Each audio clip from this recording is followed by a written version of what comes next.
शांतिनाथ भगवान के मंगल चारित्र के चरित्र के ऊपर ये शांतिनाथ पुराण का हम अध्ययन कर रहे हैं। कल हमने पढ़ा कि कथाएं कितनी तरह की होती हैं, तो 5 मिथ्यात्व कितनी तरह के होते हैं, तो 5 मिथ्यात्व बताए थे। एकांत, विपरीत, वैनयिक, संशय और अज्ञान। अब इसके आगे चलते हैं।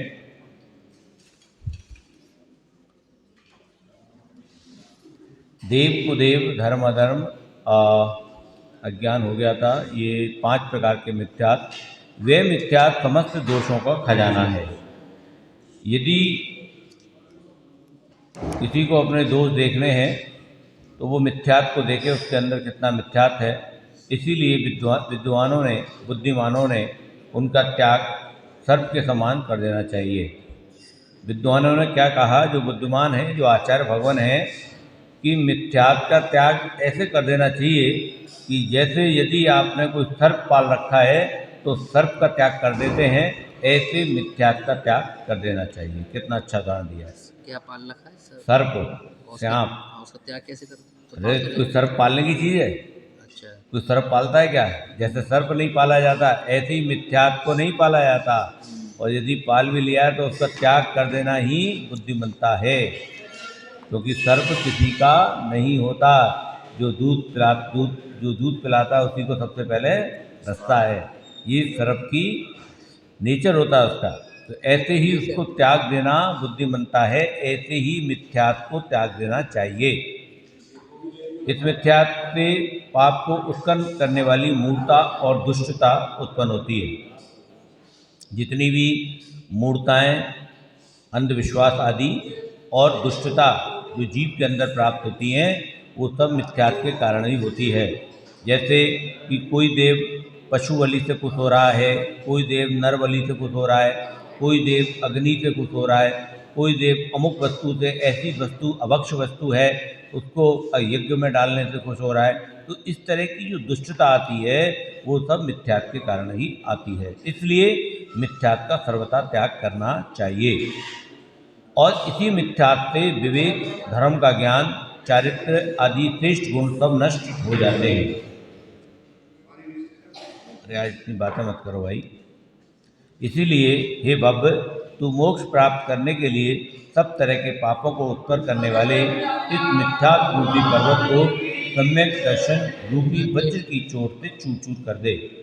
अब भगवान आचार्य भगवान कह रहे हैं कि मोक्ष मार्ग की पहली कक्षा का नाम ही मिथ्यात्व त्याग है। और इसको नष्ट करने के लिए, अब ये नष्ट कैसे होगा? ये नष्ट होगा सम्यक दर्शन रूपी वज्र। जो सम्यक दर्शन जैसा जो वज्र है या गदा है, उसकी चोट मार इस मिथ्यात्व के पर्वत पर, तब जाके ये चूर चूर होगा। और कोई इसका इलाज नहीं है। मनुष्यों को चारों गतियों में घुमाने वाला ये मिथ्यात्व पहले मिथ्यात्व गुण स्थान में मुख्यता से बंध का कारण है। पहले जो गुण स्थान है उसका नाम ही मिथ्यात्व है, क्योंकि पहले कक्षा में मिथ्यात्व छुड़ाना है, तो इसलिए पहली कक्षा का नाम मिथ्यात्व गुण स्थान रख दिया। और ये ही बंध का कारण है। पांचों इंद्रिय तथा मन, इन 6 को वश में ना करना, त्रस्त स्थावर के भेद से 6 प्रकार के जीवों की रक्षा ना करना, ये कुल 12 प्रकार का असंयम कहलाता है। 12 प्रकार का असंयम क्या हो गया? सुना तुमने? कहाँ ध्यान है तुम्हारा? 12 प्रकार का संयम हो गया।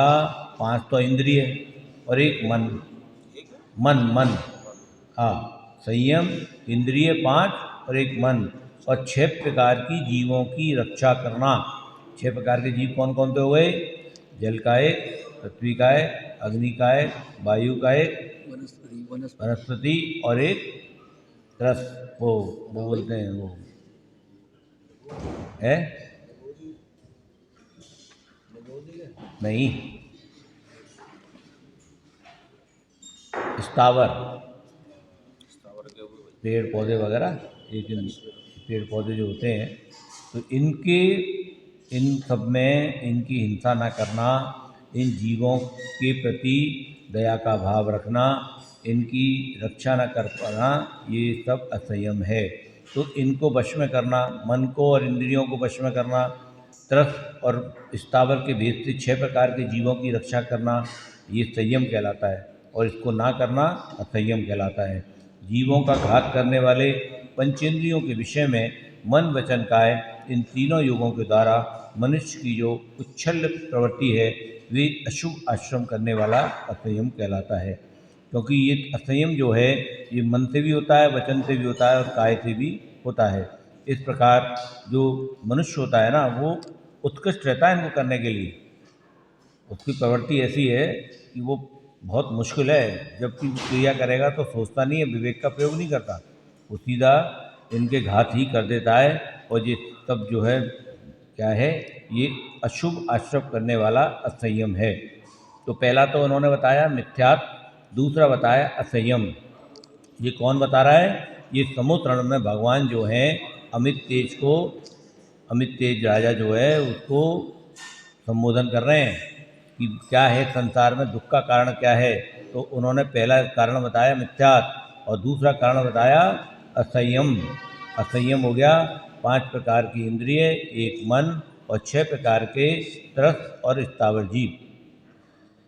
ठीक है, तो ये असंयम दुराचारों को उत्पन्न करने वाला है, इस लोक और परलोक दोनों लोकों में दुख देने वाला है।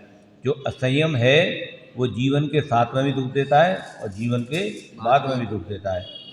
इसलिए इस असंयम को त्याग दे। इसलिए तू अपनी श्रेष्ठ व्रत रूपी तलवार से व्रत रूपी तलवार के बल से इसे शत्रु के समान नष्ट कर दे।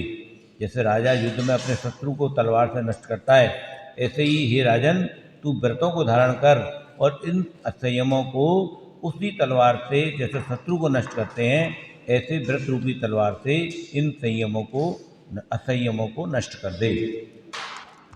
जीवों के जब तक अप्रत्याख्यान नाम वर्ण नामक चारित्र भूमि कर्म का उदय रहता है तब तक अर्थात चौथे गुण स्थान तक वे असंयम मुख्यतः बंध का कारण जाना जाता है। अप्रत्याख्यान वर्ण जैसे रेत में लकीर खींच दी, तब तक भी यदि मोहिनी कर्म का उदय है तो वो चौथे गुण स्थान से आगे नहीं बन पाएगा, वहीं तक रहेगा। 4 विकथा, 4 कषाय, 5 इंद्रिय, स्नेह, निंद्रा, ये 15 प्रमाद कहलाते हैं। ये सब प्रमाद व्यर्थ में पापों को उत्पन्न करने वाले हैं। सबसे ज़्यादा पापों को यदि इकट्ठा करना है तो उसका शॉर्टकट बताया है प्रमाद। प्रमाद है 4 विकथा, 4 कथाएँ, 5 इंद्रिय, स्नेह और निंद्रा। 4 4 8 5 13, एक स्नेह और एक निंद्रा, ये 15 प्रमाद बताए। जिसमें से निंद्रा का प्रमाद आजकल हमारे जीवन में बहुत अच्छे से चल रहा है। सुबह सुबह मन करता है लेकिन रजाई छोड़ने का मन नहीं करता। अरे आज तो छुट्टी कर लेते, कल देखेंगे। इसी पुजारियों को जब बाहर निकल के देखते हैं, ओहो इतना कोहरा, भले टेम्परेचर 10 है, अरे यार ऐसा नहीं हो कि ठंड लग जाए, आज रहने दो, आज तो दीपक बाबू है, बॉबी बाबू है, संभाल लेंगे, कोई दिक्कत नहीं। कल से व्यवस्था संभालेंगे, कल तो कोई दिक्कत नहीं। हाँ, तो बहुत सारे ऐसे भी हैं जो हार्ट पेशेंट है लेकिन उनको प्रमाद नहीं है, वो आ रहे हैं, उनकी तो तारीफ करनी चाहिए। ऐसे लोग भी हैं मंदिर जी में। हाँ, बिना बनियान की। और देखो वो गर्म बनियान भी नहीं पहनते हैं, ऐसे ऐसे वीर हैं हमारे मंदिर में, तो उनको गर्म बनियान पहननी चाहिए।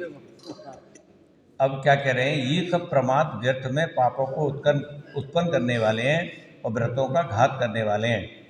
इसलिए चतुर पुरुषों को ध्यान और अध्ययन के द्वारा इनका नाश शत्रु के समान कर देना चाहिए। ये जो 15 प्रमाद हैं इनका हमेशा डिटायरेशन करना चाहिए, डिमोशन करना चाहिए, इनको हमेशा नीचा दिखाने का प्रयास करना चाहिए। और वो कैसे होगा? वो ध्यान से होगा, चिंतन से होगा। व्रतों में मल व दोष उत्पन्न करने वाली मन वचन काय की प्रवृत्ति को प्रमाद कहते हैं। प्रमाद किसे कहते हैं? जो व्रतों में मल व दोष उत्पन्न करे, मन वचन काय की जो प्रवृत्ति आती है उसको प्रमाद कहते हैं। ये प्रमाद 6ठे गुण स्थान में मुख्यतः बंध का कारण है। अनंतानुबंधी क्रोध मान माया लोभ, अप्रत्याख्यान वर्ण क्रोध मान माया लोभ, प्रत्याख्यान वर्ण क्रोध मान माया लोभ, संजलन, क्रोध, मान, माया, लोभ। इस प्रकार कसाय के 16 भेद हैं। अब उनने क्या क्या बता दिया? बोले एक तो मिथ्यात्व का त्याग करो, और मिथ्यात्व के बाद फिर क्या बताया? असंयम का, असंयम का त्याग करो। फिर तीसरे नंबर पर क्या बताया? प्रमाद का त्याग करो। और चौथे नंबर पर बता रहे हैं कि 16 प्रकार की कसाय का त्याग करो। 16 प्रकार की कसाय कौन कौन सी हो गई? अनंतानुबंधी, अप्रत्याखान वर्ण, प्रत्याखान वर्ण और संजुलन। इनके 4 भेद हैं, क्रोध, मान, माया, लोभ। इस तरह ये 16 प्रकार की कथाएं, ये कथाएं नीच गति में ले जाने वाली हैं, इसलिए इन कथाओं का त्याग करो। और उसके बाद फिर बता रहे हैं कि 9 कथाएं, जो 9 तरह की, इनके अलावा क्रोध, मान, माया, लोभ, इनके अलावा जो होती हैं वो हास्य, रति, अरति, शोक, भय, जुगुप्सा, स्त्रीभेद, कुसुंगभेद, नपुंसक भेद, ये 9 कथाएं और होती हैं, इनका भी त्याग करना चाहिए। इसमें से अनंतानुबंधी, क्रोध, मान, माया, लोभ सम्यक दर्शन का घात करने वाला है।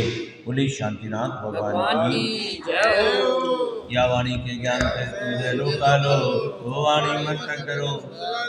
ये जनवाणी भारती कोई जपू जिन रे, जो तेरी शरणा गए सो पावे। हे बजुअरंत को गुरुते वाले दयालम बालो तथा जय हो। सब बड़ी वाणी माता की जय, धर्म की, पंच परमेष्ठी भगवान की।